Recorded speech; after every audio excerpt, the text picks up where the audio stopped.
പ്രിയ സഹോദരന്മാരെ സുഹൃത്തുക്കളെ, ബയോസൈഡിൻ്റെ നമ്മൾക്ക് ദുഃഖിപ്പിച്ച വിയോഗം. ഇപ്പോൾ ഇവിടെ കൂടിയിട്ടുള്ളത് അദ്ദേഹത്തെ സ്നേഹിക്കുന്നവർ, അദ്ദേഹവുമായി അടുത്ത ബന്ധം പുലർത്തിയവർ, ഈ നാട്ടിലുള്ളവർ, സംസ്ഥാനത്തിന് വിവിധ ഭാഗങ്ങളിലൊക്കെ ഇവിടെ എത്തിച്ചേർന്നിട്ടുണ്ട്. അവർക്കെല്ലാം ഇബ്രാഹിം സാഹിബ് ഒരു വലിയ അനുഭവം തന്നെയായിരുന്നു എന്നാണ് നമുക്കറിയാം. ഒരു ഭരണാധികാരി എന്നുള്ള നിലക്ക്, രാഷ്ട്രീയ നേതാവ് എന്നുള്ള നിലക്ക്, അത് മാത്രമല്ല ഏറ്റവും നല്ല സാമൂഹിക പ്രവർത്തകൻ എന്നുള്ള നിലക്കാണ് ഇബ്രാഹിം സാഹിബ് തൻ്റെ ജീവിതത്തെ സമൂഹത്തിന് സമർപ്പിച്ചിട്ടുള്ളത്. ഒരു യുഗത്തിൻ്റെ അന്ത്യം എന്ന് വേണമെങ്കിൽ നമുക്കതിനെ പറയുവാൻ സാധിക്കും.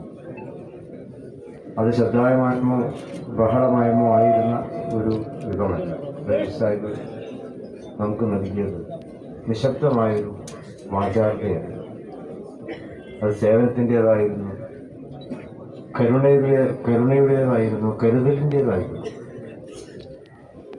തന്നിൽ ഏൽപ്പിക്കപ്പെട്ട ആ ഉത്തരവാദിത്വത്തെ പരിപൂർണമായി അദ്ദേഹം മനസ്സിലാക്കിയിരുന്നു എന്നുള്ളതാണ്. ഒരിക്കലും അതിനൊരു അലങ്കാരമായി അദ്ദേഹം കൊണ്ടുവരാറില്ല. അത് സാധാരണ പലരെ കുറിച്ച് പറയുന്നതാണ്. പക്ഷെ ഇബ്രാഹിം സാഹിബിനെ സംബന്ധിച്ചിടത്തോളം അത് ആലങ്കാരികമായിട്ടുള്ള പ്രയോഗമല്ല. അദ്ദേഹത്തിൻ്റെ ജീവിതം തന്നെ അതായിരുന്നു. സേവനങ്ങളുടെ മുദ്ര പതിപ്പിച്ചു എന്നുള്ളതാണ്. അത് തെക്കൻ കേരളമെന്നോ മലബാറെന്നോ ഉള്ള വ്യത്യാസമില്ല.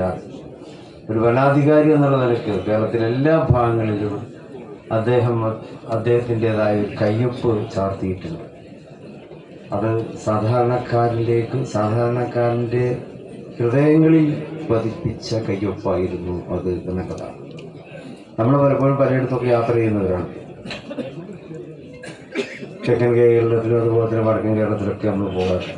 പക്ഷെ അവിടെയൊക്കെ പോകുമ്പോൾ നമ്മുടെ സുഹൃത്തുക്കൾ പറയും, ഈ റോഡ് ഇബ്രാഹിം സാഹിബ് ഉണ്ടാക്കിയിട്ടുള്ളതാണ്, അദ്ദേഹത്തിൻ്റെ കാലത്തുണ്ടായതാണ്, ഈ പാലം അദ്ദേഹത്തിൻ്റെ കാലത്തുണ്ടായതാണ്. ഓരോ സ്ഥാപനങ്ങൾ ചൂണ്ടിക്കാണിച്ചുകൊണ്ട് അവർ പലരും പറയാറുണ്ട്, ഇബ്രാഹിം സാഹിബാണ് ഇതിനൊക്കെ മുൻപന്തിയിൽ നിന്ന് പ്രവർത്തിച്ചത് എന്നത് പറയാറുണ്ട്. അപ്പോൾ അതിനർത്ഥം രാഷ്ട്രീയ കക്ഷി ഭേദമന്യേ അദ്ദേഹം തൻ്റെ